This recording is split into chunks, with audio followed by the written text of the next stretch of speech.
Assalamualaikum warahmatullahi wabarakatuh.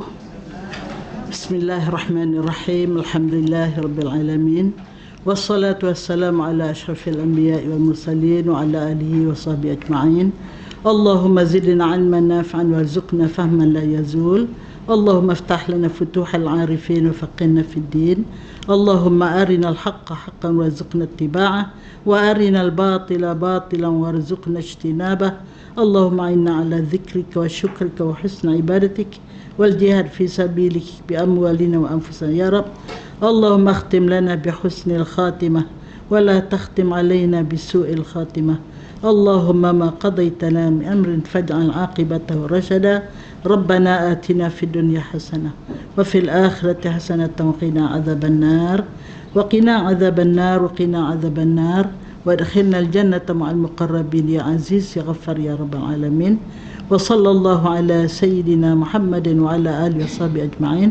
سبحان ربك رب العزة عما يصفون وسلام على المرسلين والحمد لله رب العالمين. تقبل الله منكم. Apa khabar kekasih-kekasih Allah semua? Alhamdulillah. Allah panjangkan umur, Allah murahkan rezeki kita, dan rezeki yang terbaik di dunia ini ialah bila Allah kurniakan rezeki sekeping hati yang cintakan ilmu, ya, yang cintakan taman syurga. Kalau tak cinta tak datanglah ni, ya. Lebih sedaplah tarik selimut kat rumah, ya, sejuk-sejuk hujan-hujan ni. Tapi kerana cintakan ilmu, kita sanggup berkorban. Alhamdulillah, insya-Allah. Hari itu saya berjanji nak bagi tentang orang yang bertuah, ya. Tapi saya cari tak jumpa kat mana saya catat tentang orang yang bertuah tu. Jadi saya nak ganti hari ini, siapakah orang yang terbaik? Orang yang terbaik di sisi Allah. Ya, nakkah yang tu? Bolehlah kita ukur sama ada kita Allah Ta'ala anugerahkan sifat-sifat yang dikatakan sebagai orang yang terbaik, ya. Di sini ada 12 golongan ataupun sifat orang yang terbaik. Yang pertama, dalam hadis Bukhari, baginda bersabda, khairukum man ta'allama al-Quran wa 'allamah. Orang yang terbaik di antara kamu ialah mereka yang mempelajari Al-Quran dan mengajar Al-Quran. Alhamdulillah, pagi tadi hadirat sekalian dah berinteraksi dengan Al-Quran, kan? Belajar.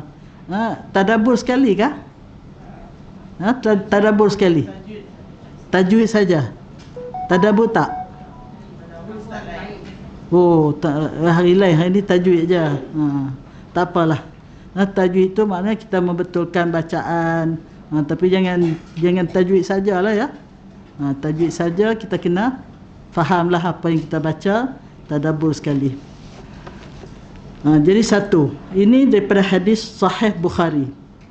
Maknanya orang yang mempelajari Al-Quran dan mengajar Al-Quran. Satu. Yang kedua, khiyarukum ahasinukum akhlaqan. Orang yang terbaik di kalangan kamu ialah orang yang paling baik akhlaknya. Kita pun boleh, dalam pengalaman hari-hari pun, kalau orang itu hebat macam mana, handsome macam mana, kaya macam mana, tapi kalau perangainya hudoh, out. Kita tak boleh terima. Walaupun dia miskin, walaupun dia dhaif, tapi dia akhlaknya baik, itu yang kita terima. Dan begitulah. Sebab itu orang yang berakhlak disediakan untuknya tempat tinggal di kemuncak syurga.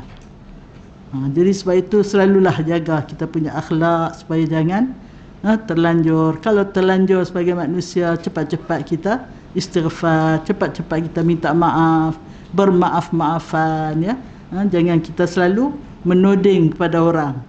Bila berlaku sesuatu, tudinglah kepada diri sendiri dulu sebelum kita menyalahkan orang lain. Itu orang yang terbaik, ya. Yang ketiga, khairukum ahsanukum qada'an. Orang yang terbaik di antara kamu ialah orang yang paling baik menunaikan. Jadi apa maksud menunaikan di sini? Man raddal qarda, orang yang membayar hutang. Jadi orang yang paling baik ialah orang yang sentiasa ingat. Kalau dia hutang, dia tak lupa. Walaupun orang tak minta, dia sendiri mencari jalan. Selalu orang berhutang ni, itulah penyakit. Kalau dia berhutang pada satu orang, lepas berhutang tu dia lari. Kalau selalu datang sekali, mari kelas sama-sama, lepas daripada berhutang, tak mari sekali dah. Jadi itu patutnya bila dia diberi hutang, dia lagi berterima kasih. Dan dia kena realiti lah. Kalau dia tak mampu bayar, minta maaf, saya nak cari jalan, saya sedang ikhtiar. Ringan kalau mulut tu sikit.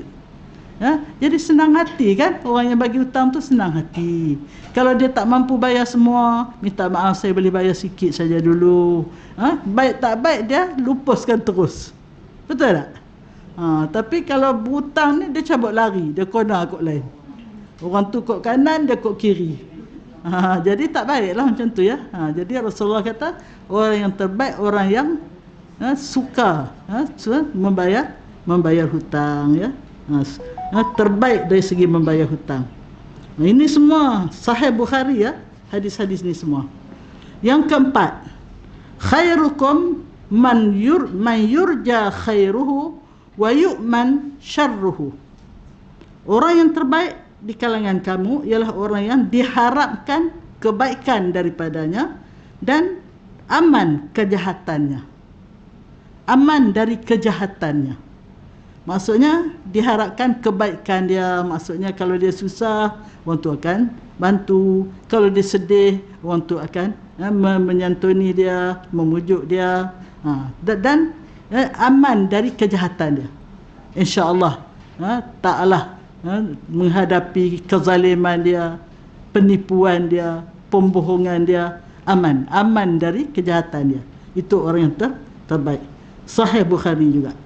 Yang kelima, khairukum li ahli. Orang yang terbaik di antara kamu ialah orang yang paling baik dengan ahli keluarganya. Sebab itu Rasulullah SAW sendiri mengisyaratkan dia adalah orang yang terbaik dengan ahli keluarga dia. Saya ada baca sikit-sikitlah tentang bagaimana rumah tangga Rasulullah. Rasulullah ni selepas Isya, semua isteri-isteri dia datang, pekat berkumpul, sembang-sembang sekejap. Lepas tu baliklah rumah masing-masing. Jadi 9 tu pekat datang sembang sama-sama. Hebat lah. Siapa nak payung emas? Tak mampu kita ya. Tak mampu kita. Hebat ya. Itulah. Bagaimana Rasulullah menyantuni isteri-isterinya ya. Sekali tu Rasulullah ada tamu.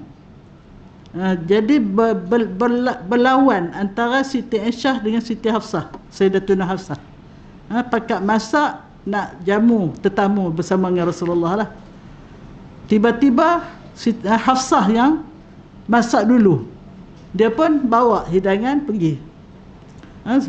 Siti Aisyah nampak rumah dia dekat-dekat. Siti Aisyah nampak, Allah, dia boleh dulu. Macam mana ni ya? Dia isyarat pada pembantu dia, hang pergi sigong sikit. Sigong sikit dia punya apa? Dia punya makanan tu biar jatuh. Kawan ni taat lah. Mem suruh. Dia pun pergi sigong, jatuh selera lah. Pecah lah pinggan Siti Hafsah, Sayyidatuna Hafsah. Rasulullah ni depan tetamu ni. Rasulullah tak tahulah, agaknya roti lah kot, bukanlah benda-benda basah kan. Rasulullah ambil tu, Rasulullah makan. Dan Rasulullah suap bagi pada tetamu-tetamu tu. Dan Rasulullah kutip segala pecah-pecah tu. Lepas tu Siti Aisyah datang lah. Bila Siti Aisyah datang, Rasulullah kata, bagi apa nama? Bagi ke Hafsah.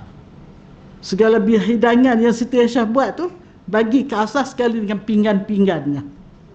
Kan dia dah pecahkan. Bagi ke ya Hafsah kah? Macam mana? Terbalik tu. Siapa punya pinggan pecah tadi? Hafsah. Jadi Siti Aisyah punya bagi ke Hafsah. Sekali dengan makanan, sekali dengan pinggan-pinggan. Yang makanan Hafsah sajalah yang Rasulullah makan dengan tetamu tadi. Rasulullah bagi kat tetamu tu. Kita kalau dah jatuh tak makan dah, tak ambil dah.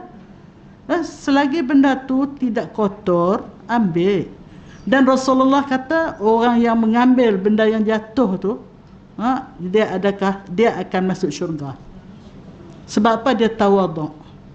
Dia tawaduk, dia sanggup. Janganlah ambil yang kotor. Yang kotor Rasulullah tak ambil.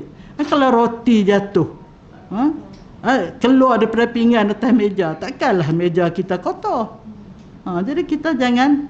Itu salah satu daripada ciri-ciri tawaduk. Ya, itu. Jadi Rasulullah tak tunjuk memek muka marah pun. Tak marah pun pada Aisyah. Tetapi dengan apa ni, biasalah selambar saja Rasulullah kutip benda tu dan kutip pecahan-pecahan tu, dan yang datang baru tu bagi kepada, ganti kepada Hafsah. Masya-Allah. Itulah bagaimana lonaknya baginda Rasulullah dengan kaum keluarga. Ya, itu. Jadi kalau Rasulullah ni pihak suami, isteri pun kena macam tu juga. Isteri pun kena lonak dengan suami lebih-lebih lagi lah. Sebab di antara keistimewaan wanita ialah layyin, lemah lembut. Kalaulah daripada keturunan tak berapa lemah lembut, kita ni ada juga kan, al-alqu fa innal ita dassas, kata Rasulullah. Dia punya perangai itu dia akan turun pada anak. Kalau datang daripada keturunan yang agak kurang lemah lembut, kena ikhtiarlah. Termasuklah saya. Ayah saya, Masya Allah, cucu dia tak payah pakai rotan, dia tengok aja, lari habis. Garang ayah saya. Dia turun kat saya, turun juga. Tapi cuba-cubalah melembutkan diri. Masya Allah. Itu yang keempat ya. Yang kelima. Yang keenam, khairukum man at'amat ta'am wa raddas salam. Orang yang terbaik di kalangan kamu, mereka yang suka berjamu makan dan sudi menjawab salam. Sebab apa? Orang sombong ni kadang-kadang salam pun tak jawab. Dia buat tak tahu je, buat tak dengar je. Malas nak jawab salam. Ya. Setengah-setengah tu dia tak sudi pun nak menerima tetamu. Dia kata rumah aku gula 1 kilo lebih sebulan tak habis.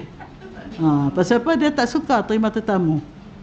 Setengah orang dia seronok terima tetamu. Tetamu tak datang dia panggil. Termasuklah Nabi Ibrahim alaihissalam. Nabi Ibrahim dia tak suka makan seorang. Kalau tak ada orang makan sama dia, dia akan keluar pergi jauh-jauh pergi cari orang datang makan. Masya Allah, hebatnya. Ya, contoh yang ditunjuk oleh para nabi kepada umat dia. Ya. Yang ketujuh, khiyarukum alyanukum manakib fis salah. Orang yang terbaik di antara kamu ialah orang yang paling lonak memberi peluang kepada orang yang datang kemudian untuk masuk dalam saf sembahyang. Biasanya dia ni kalau di Mekah tu dia pakai sejadah besar. Orang lain tak boleh naik atas sejadah dia. Tak bagusnya tu. Seeloknya kalau di tempat yang sempit macam tu, kalau tak ada COVID ni, dia lagi rapat, lagi bagus. Sebab rapat itu mendatangkan kasih sayang, sentuhan-sentuhan yang membawa kasih sayang. Jadi sebab itu orang yang terbaik di antara kamu, orang yang sudi untuk memberi bukan laluan, memberi ruang kepada orang yang datang kemudian. Kalau tidak, sebab itu kalau kita solat berjamaah, kalau datang kemudian kita seorang di belakang, nak masuk dah tak muat dah, kita undur. Satu orang di depan tu undur supaya ada kawan di belakang. Barulah jadi berjamaah. Jangan biar dia seorang-seorang. Kalau dia tak reti, sentuh sikit. Jangan pergi tepuk sampai terkejut kawan tu. Sentuh sikit. Sentuh sikit dia punya bau dia. Orang yang disentuh tu pun kena ada ilmu. Kalau tidak marah, apa ni sentuh-sentuh aku ni? Saya cucu saya, hak perempuan, hak kecil sekali tu, dia ni jenis, dia tak boleh basah-basah, dia geli. Abang dia tu, dia tak mau duduk dengan, dia perempuan, dia duduk dengan abang-abang dia, umur 5 tahun. Dia duduk sah dengan abang dia. Bila abang dia duduk dekat, dia halau, tolak. Pasal apa? Lepas sembahyang saya tanya, pasal apa? Adik tak boleh basah-basah, adik tak boleh. Tak boleh kata. Allah kata, bila kita sembahyang, kena rapat. Tak boleh nak tolak orang jauh-jauh. Dia tengah sembahyang pun dia tolak juga, dia tak kisah, budak kecil. Berapa kali dia tolak. Kawan tu larilah, sakit baik pula yang abang tu. Abang pun kecil juga. Jadi itulah. Maknanya, bila kita berada dalam saf sembahyang, akhlak kita tu boleh memperlihatkan pribadi kita. Ada orang dia duduk kerah je, orang nak masuk pun tak bagi. Ya Allah. Masya Allah. Yang ke berapa? Yang ke-8, khairun nas man tala umruhu wa hasuna amaluh. Orang yang terbaik di kalangan manusia, mereka yang panjang umurnya dan bagus amalannya. Terbalik daripada tu, orang yang paling tak baik, orang yang panjang umurnya dan buruk amalannya. Kenapa? Makin panjang umur, makin banyak dosa. Yang pertama, makin panjang umur, makin banyak pahala, kan? Masya Allah. Yang ke-10, yang ke-9, khairun nas anfa'hum linnas. Sebaik-baik manusia yang paling banyak memberi manfaat kepada orang lain. Orang lain tak pandai masak, dia tolong ajar. Tapi ajar masak ni hati-hati. Kadang-kadang dia ada buah kilas, buah simpan. Dia cerita tak habis. Kawan tu balik masak tak jadi. Itu tak boleh, tak dapat pahala lah. Sedangkan dia mengajar masak tu pun dia boleh masuk syurga kalau ikhlas. Lebih-lebih lagi kalau masakan yang dia ajar tu menjadi apa nama?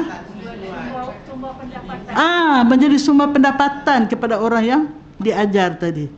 Jadi sebab itu ikhlaslah, ikhlas. Ya, kita ajar dengan ikhlas sebaiknya. Kita nak supaya dia buat, kalau boleh biar dia buat lebih baik daripada kita. Kalau orang kampung tak boleh. Nanti dia pandai pada aku, lekehlah aku. Itu tak pandai. Itu mentaliti kampung, bukan mentaliti muslimah, ya. Okey. Yang ke-10, khairul ashab indallah khairukum li sahibih wa khairul jiran indallah khairukum li jari. Sebaik-baik sahabat di sisi Allah yang terbaik kepada sahabatnya.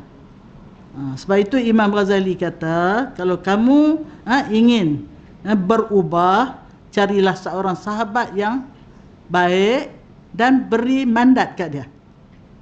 Kalau awak nampak saya menyeleweng ke, semayang lambat ke, buka aurat ke, cakap tak elok ke, awak tolong tegur. Apa sebab? Sebab kita kadang-kadang tak sedar.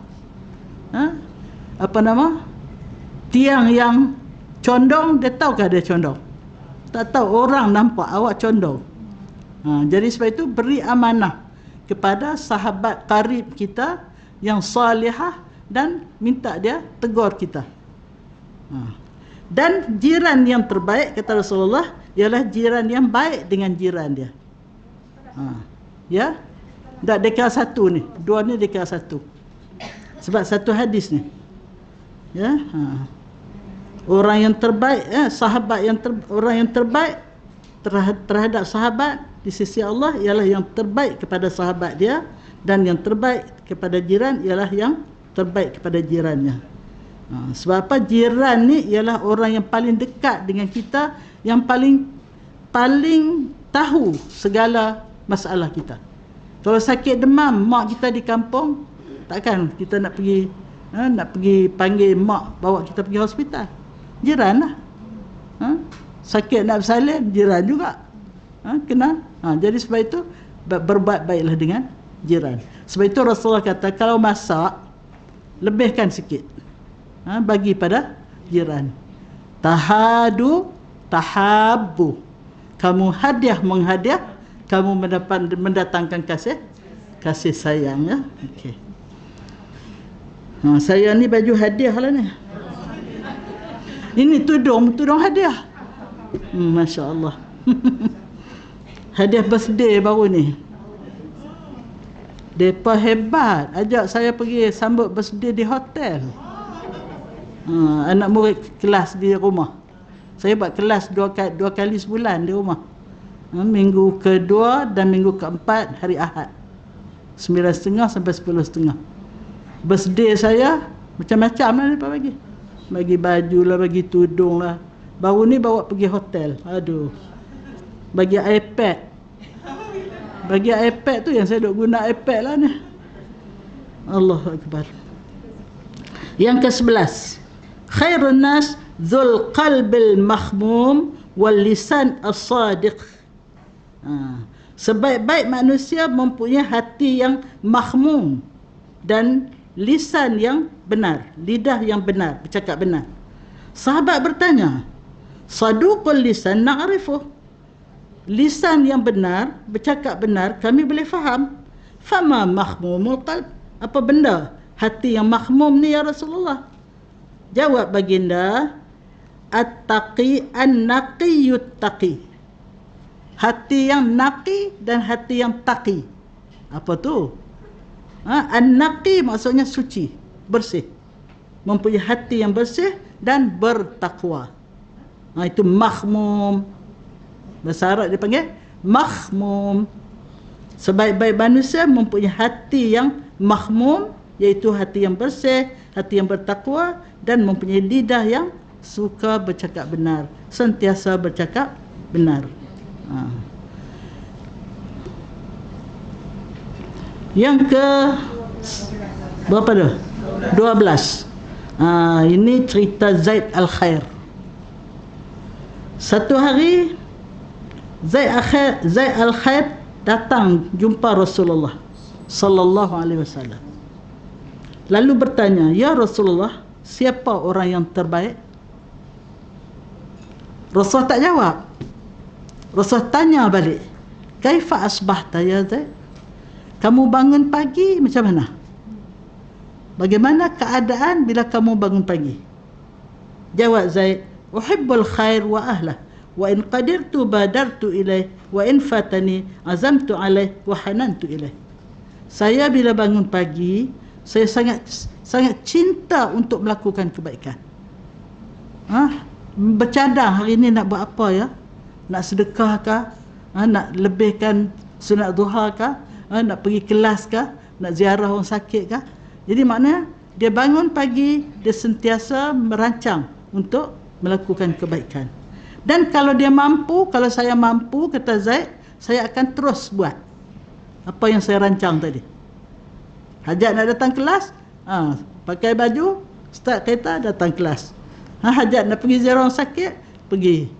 Hajat nak pergi menjelih orang kahwin, salwa tak ada hari ni. Dia pergi untuk demi silaturahim kan. Jadi wa in fatani azamtu alaih wa hanantu ilaih. Andainya saya tak dapat melakukan hajat yang nak buat baik tadi, saya sentiasa rindu untuk melakukannya dan saya berazam untuk tetap melakukannya. Hari ini nak pergi ziarah orang sakit misalnya, tiba-tiba hujan turun, tiba-tiba tetamu datang, tak dapat nak pergi, tapi saya azam juga. Saya azam juga, lepas ni saya cari peluang, saya akan pergi. Itulah keadaan saya. Jawab Rasulullah SAW, "Fadzalika alamatullah fiman yuridu." Itulah tanda, alamat Allah suka pada orang yang dikehendakinya. Banyak orang yang macam ni lah Allah suka. Begitulah jawab Rasulullah kepada Zaid. Tengok bijaksananya cara Rasulullah menjawab soalan Zaid. Dia tak terus jawab, tapi dia tanya dulu. Akhirnya Zaid pun ditukar daripada Zaid al-Khail kepada Zaid al-Khair. Kalau lam dia jadi Zaid kuda, khailun. Kalau khair, Zaid baik. Jadi Allah tukar, Allah pula, Rasul tukar dia punya gelaran daripada Zaid kuda. Agaknya Zaid ni pandai nak kuda kot, sampai dia digelar Zaid kuda. Tapi Rasul tukar Zaid al-Khair, Zaid yang baik, yang suka melakukan kebaikan. Apa sebab ada orang dia tak dapat nak lepas geram hari ni, esok aku pergi. Kemarin tak ada nak geram, lepas geram, pagi esok pergi serang. Dia azam nak buat benda tak baik. Itu tak bagus ya, tak bagus. Yang ke berapa? Habis ke? 12 habis dah ya. Itulah. Maknanya ganti yang apa? Yang janji itu.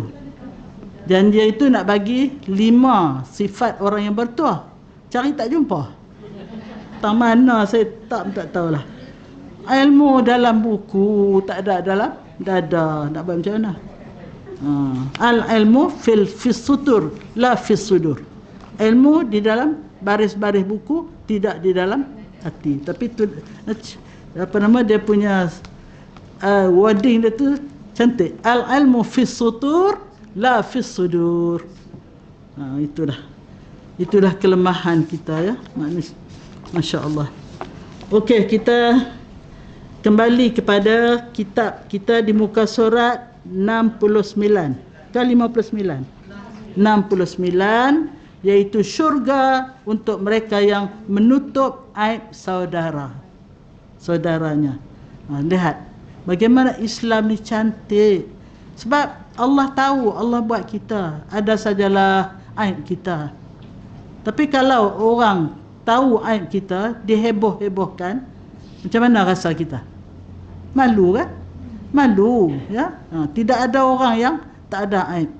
Tapi Allah sayang, Allah tutup keaiban dia sehingga tak diketahui oleh orang. Saya banyak aib ni. Kalau hadirat tahu aib saya, pakat balik habis dah. Tapi Allah tutup ya. Itulah. Jadi sebab itu Rasulullah SAW menganjurkan supaya kita sentiasa menutup aib. Dalam hadisnya, la yaral mu'min min akhihi auratan fayasturuha alaihi illa dakhalal jannah. Tidaklah seseorang mukmin itu apabila melihat sesuatu keburukan saudaranya, lalu dia menutupnya, melainkan ia akan masuk syurga. Riwayat At-Tabrani. Ini hadis sahih ya. Jadi maknanya kita fikir nak masuk syurga ni payah. Maknanya benda biasa saja.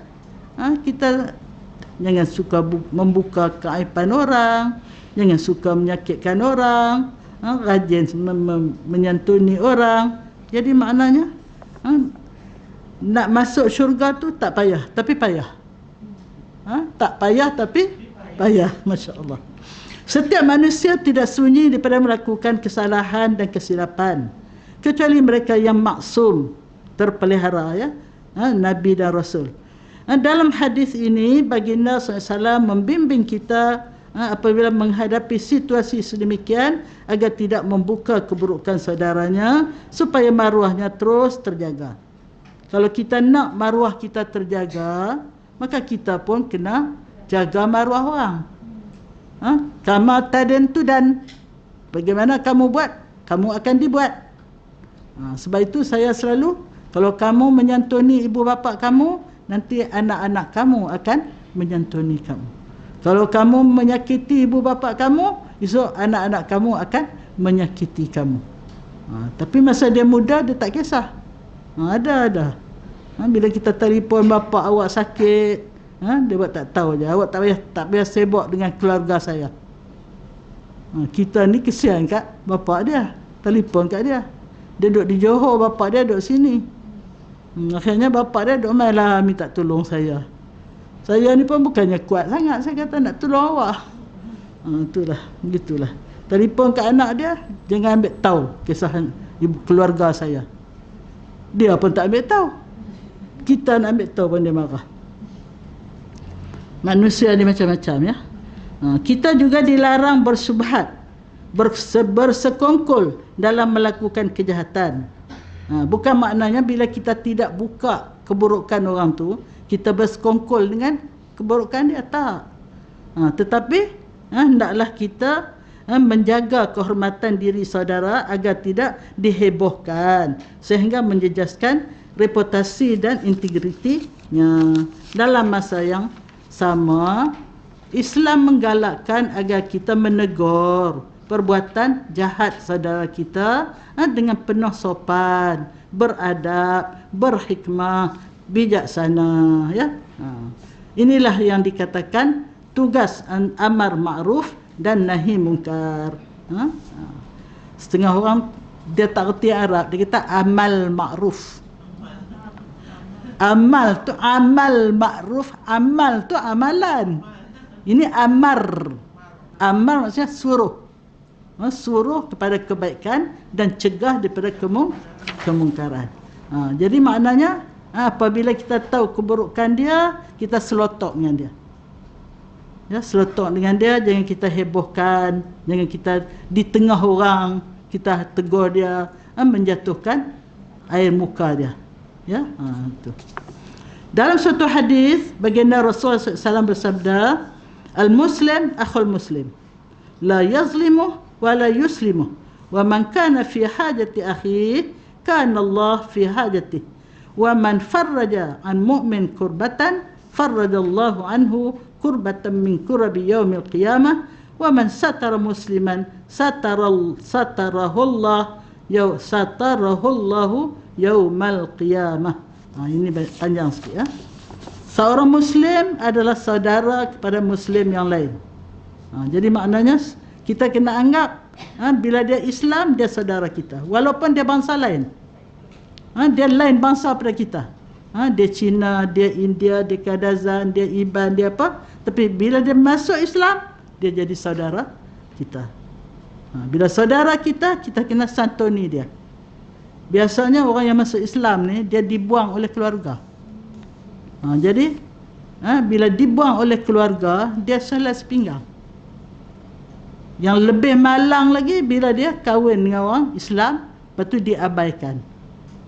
Ada anak angkat saya, dia di Sabah, dia kahwin dengan orang Kedah, kahwin seminggu, dihalau daripada rumah.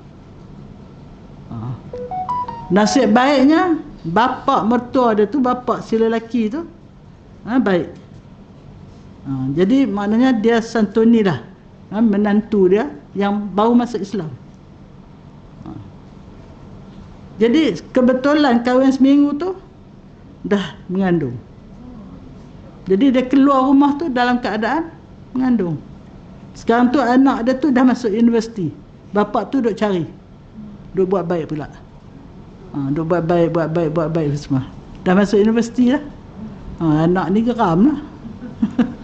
Itulah. Jadi maknanya kita kena rasa lebih-lebih lagi lah kepada yang mu'allaf. Sebab itu namanya mu'allaf. Apa maksud mu'allaf? Orang yang disantuni hati dia, dijinakkan hati dia, supaya dia tidak berasa asing, berasa tidak diterima apabila dia dahlah dibuang oleh keluarga. Kita pula memandang dia macam hina. Ini mu'allaf masuk Islam ni, tak sudi untuk nak ambil buat menantu ke nak apakah. Jangan. Asalkan dia, saya lebih daripada 5-6 orang anak angkat. Ada Cina, ada India, ada Sikh pun ada, Punjabi.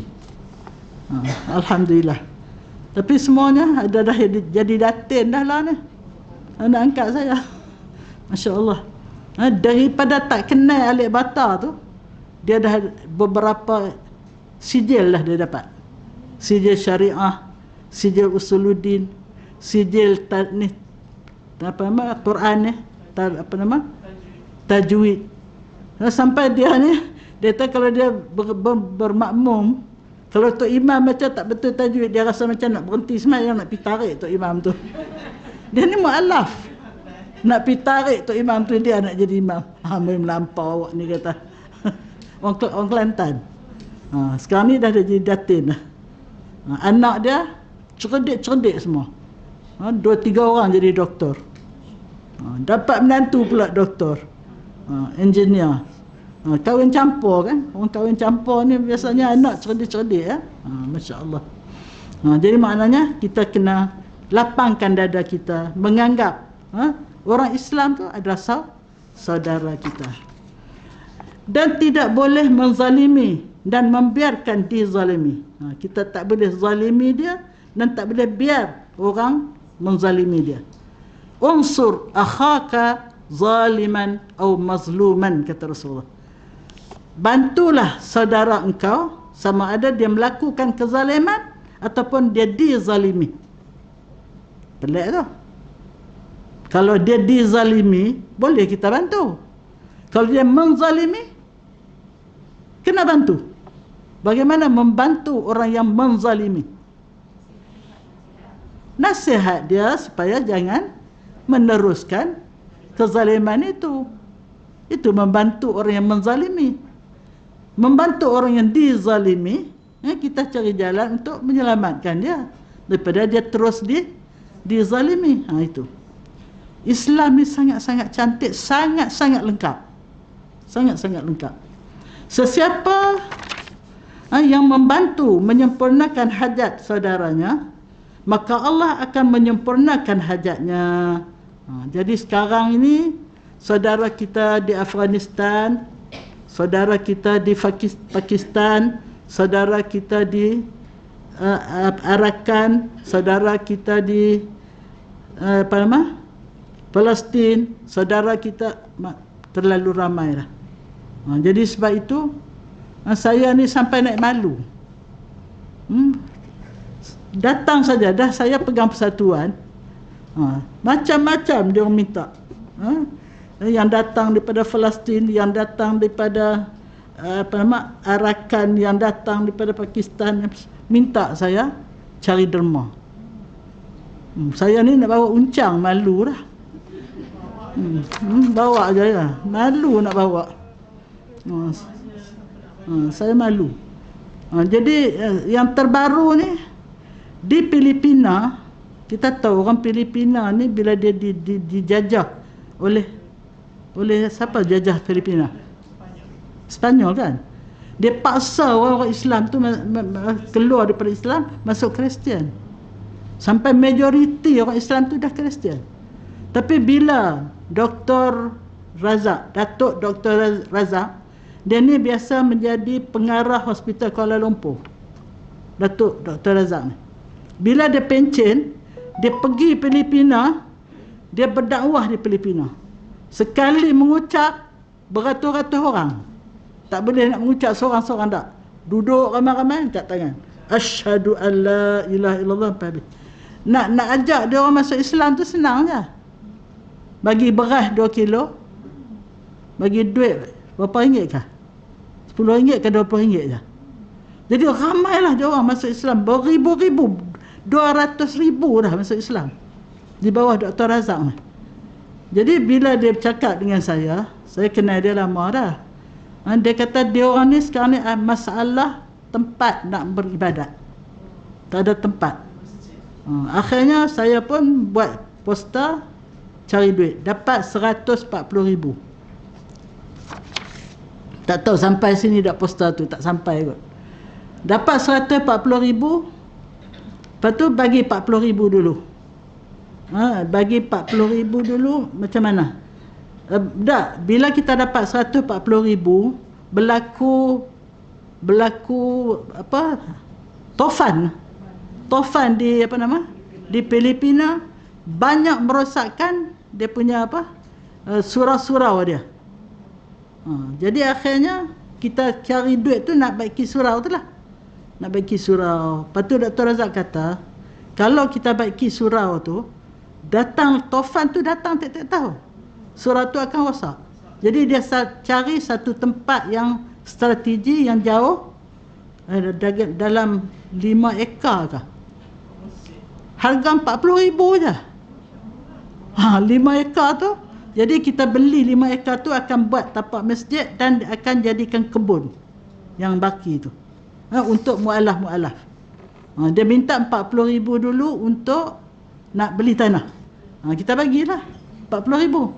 Jadi tinggal 100,000. Dia nak minta 100,000 lagi untuk nak buat masjid yang kuat sikit lagi kata. Nak cari 200,000 lah. 100,000 dah ada. 100,000 lagi. Jadi saya kata, saya malu dah.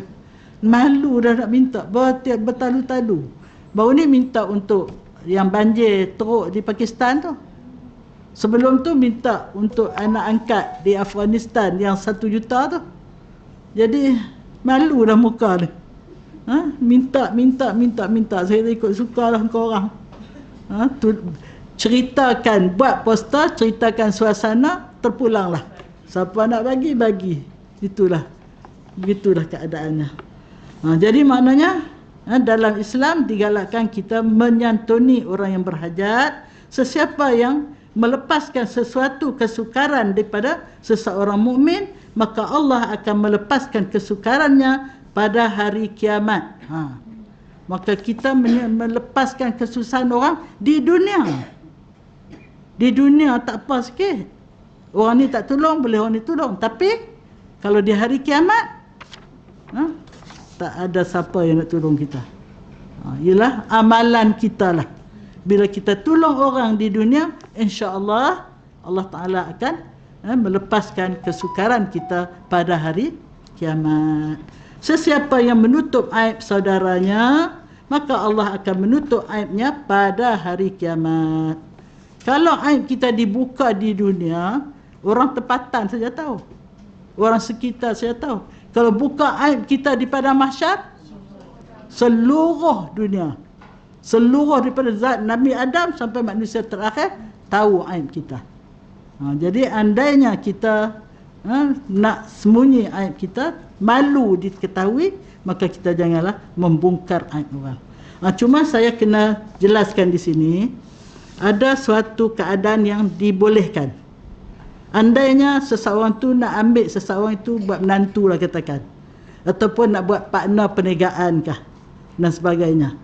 Jadi dia datang tanya kita, sedangkan kita tahu dia ni satu orang yang pembohong, satu orang yang tak boleh dipercayai, apa semua.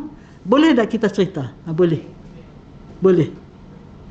Kerana kalau kita tak cerita, dia ambil buat menantu dia, dia bermenantukan orang jahat. Ambil buat partner perniagaan dia, berpartnerkan orang jahat. Orang tak beramanah. Jadi kita boleh cerita. Ataupun kita diinayah. Suami kita inayah kita.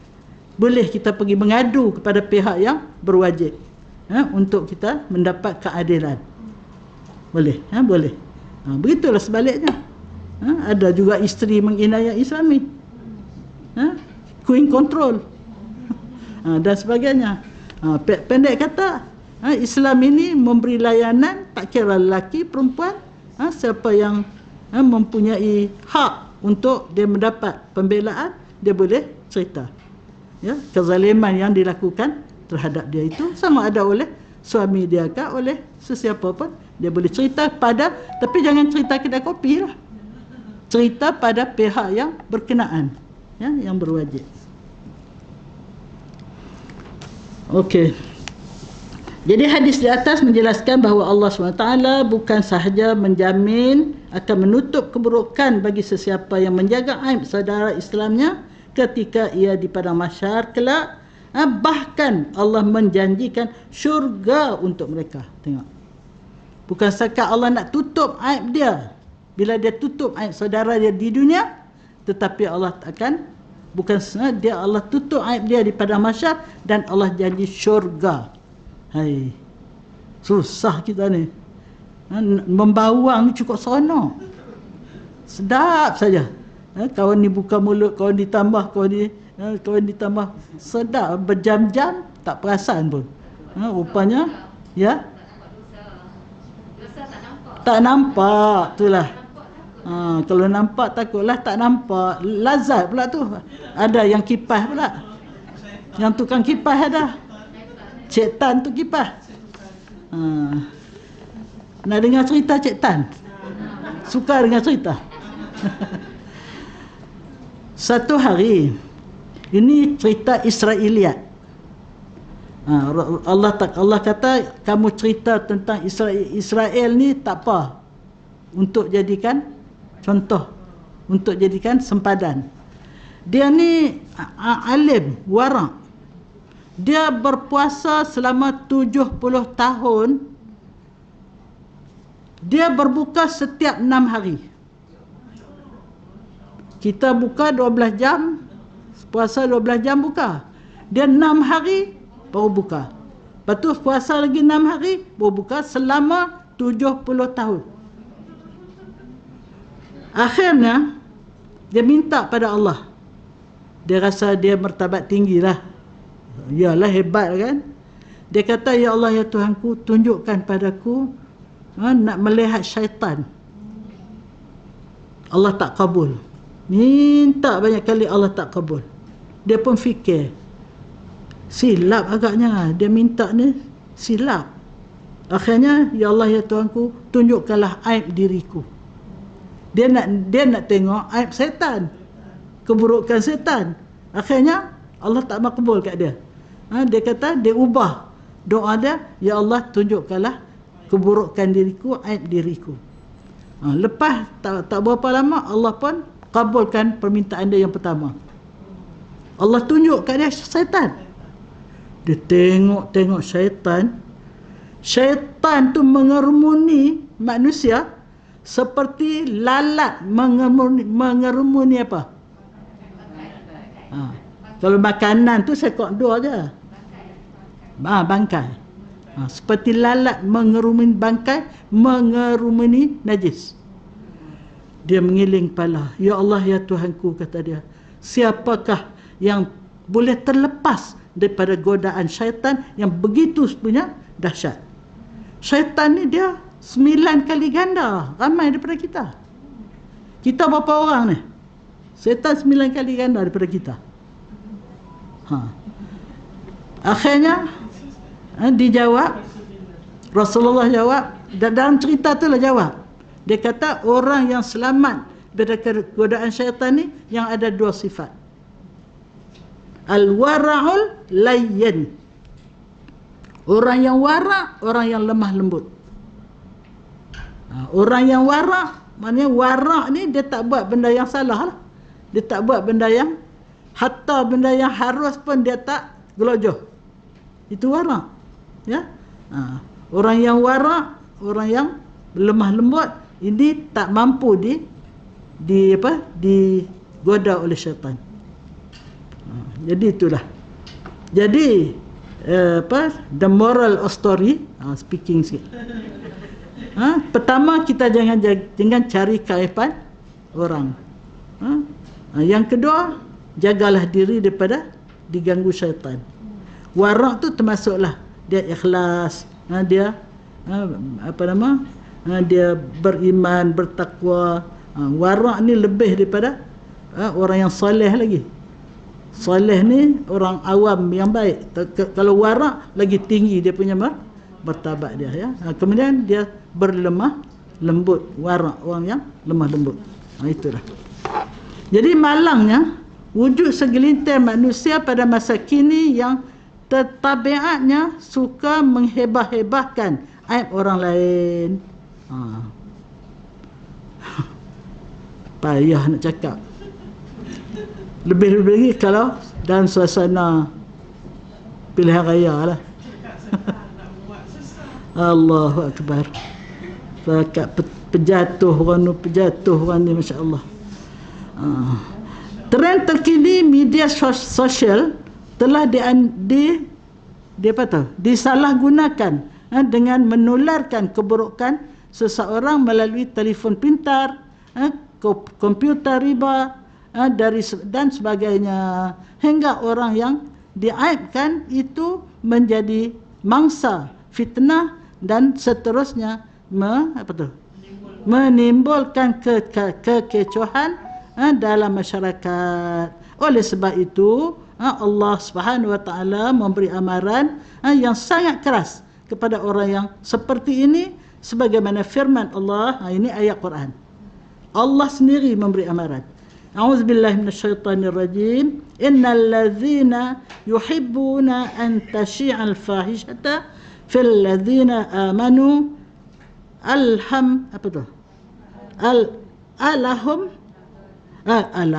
lahum azabun alimun fid dunya wal akhirah wallahu ya'lamu wa antum la ta'lamun.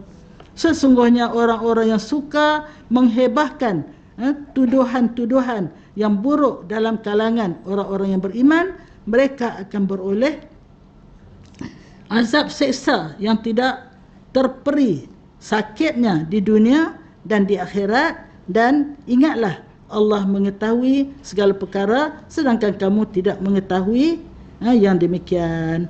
Sebab itu, in tubdu syai'an atau tukhfuhu yuhasibkum bihillah. Kalau kamu zahirkan sesuatu ataupun kamu simpan benda yang tak elok tadi, Allah tetap menghisap. Kalau kamu simpan yang elok pun, Allah hisap, bagi ganjaran. Kalau kamu simpan yang tak elok, penuh dengan hasad, penuh dengan dengki, penuh dengan sifat-sifat negatif, Allah akan memberi azab. Allah tulis, malaikat tulis semua. Sebab itu kita kena selalu berasa Allah sentiasa bersama kita. Allah sentiasa melihat apa yang kita lakukan. Malaikat tak pernah letak dia punya pen. Sentiasa pegang. Dia tak tidur, dia tak makan.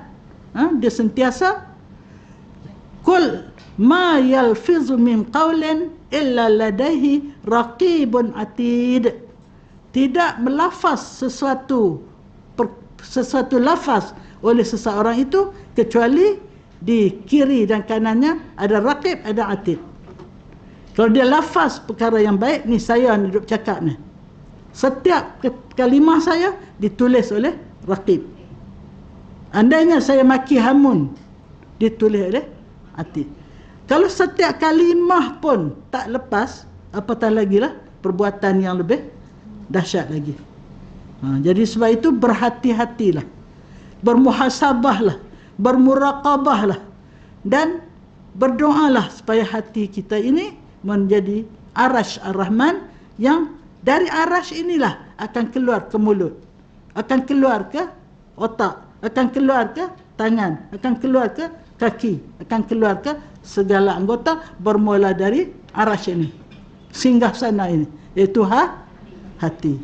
Sebab itu berhati-hatilah dengan hati. Berhati-hatilah dengan hati. Masya Allah. Kita ni dah pukul berapa? 11:04 minit. Banyak je dah. Kita habis sikit ya. Lihatlah betapa murkanya Allah SWT terhadap orang yang gemar membuka aib saudaranya, sehingga azab untuk mereka tidak ditangguh pada hari kiamat, bahkan dibalas terus di dunia ini. Kalau kita buat orang, kita akan dapat balasan sama di dunia ini. Masya Allah. Wal'iyadzubillah. Semoga mana-mana individu yang suka menghebahkan keburukan saudaranya, sama ada secara lisan atau tulisan, sedar bahawa sesiapa yang melanggar perintahnya pasti akan diazab dengan azab yang pedih. Wal'iyadzubillah. Maka jadilah saat ini sebagai satu turning point. Speaking kat sini. Sebagai suatu permulaan untuk membuang sikap negatif ini, supaya kita semua terselamat daripada azab Allah yang tiada taranya. Seterusnya, berusahalah untuk meraih kasih sayangnya, raih kasih sayang Allah, Ingat tak doa dia? Doa kasih sayang? Doa cinta Allah? Allahumma rzuqni hubbak wa hubba man ahabbak wa hubba ma yuqarribuna illa hubbik waj'al hubbaka ahabba ilaina minal ma'il barid. Bagi banyak kali dah bagi. Banyak kali dah bagi. Dia baca ke tak? Baca ya, alhamdulillah. Tak hafal. Tak hafal cakap Melayu je lah. Cakap Melayu. Iaitu akan dipersilakan ke syurga yang kita idam-idamkan selama ini.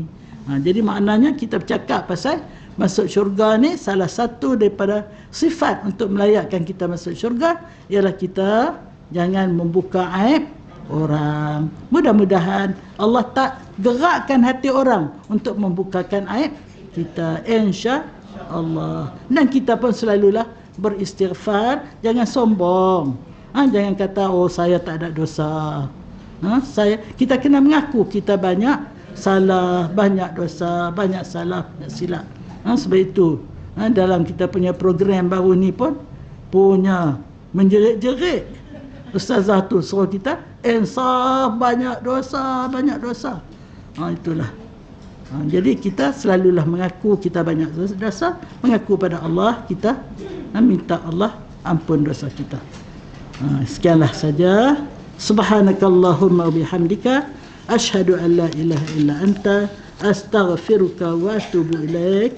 Bismillahirrahmanirrahim. Wal 'asr innal insana lafi khusr illa alladhina amanu wa 'amilus solihat wa tawasaw bil haqq wa tawasaw bis sabr. Bismillah, alhamdulillah, wassalatu wassalamu ala rasulillah. Ya Allah, ya Tuhan kami mohon dengan hati yang bersih, jadilah kami orang yang suka menutup aib orang lain, dan jadilah kami orang-orang yang sentiasa menjaga diri daripada melakukan perkara-perkara yang aib, perkara-perkara yang salah, perkara yang kau tidak redai. Pandulah kami ya Allah untuk sentiasa berpandu dengan petunjuk Engkau ya Allah, hidup di bawah sinaran cahaya iman ya Allah. Semoga kami dapat melayakkan diri untuk menikmati syurga Engkau ya Allah. Hasbunallah wa ni'mal wakil, wala haula wala quwata illa billahil aliyyil azim. Rabbana atina fid dunya hasanah wa fil akhirati hasanatan wa qina adzaban nar wa adkhilna al jannata ma'al muqarrabin ya aziz ya ghaffar ya rabbal alamin. Wa sallallahu ala sayyidina Muhammad wa ala alihi wa sahbihi ajma'in. Subhana rabbika rabbil izzati amma yasifun wa salamun alal mursalin walhamdulillahi rabbil alamin. Taqabbalallahu minkum.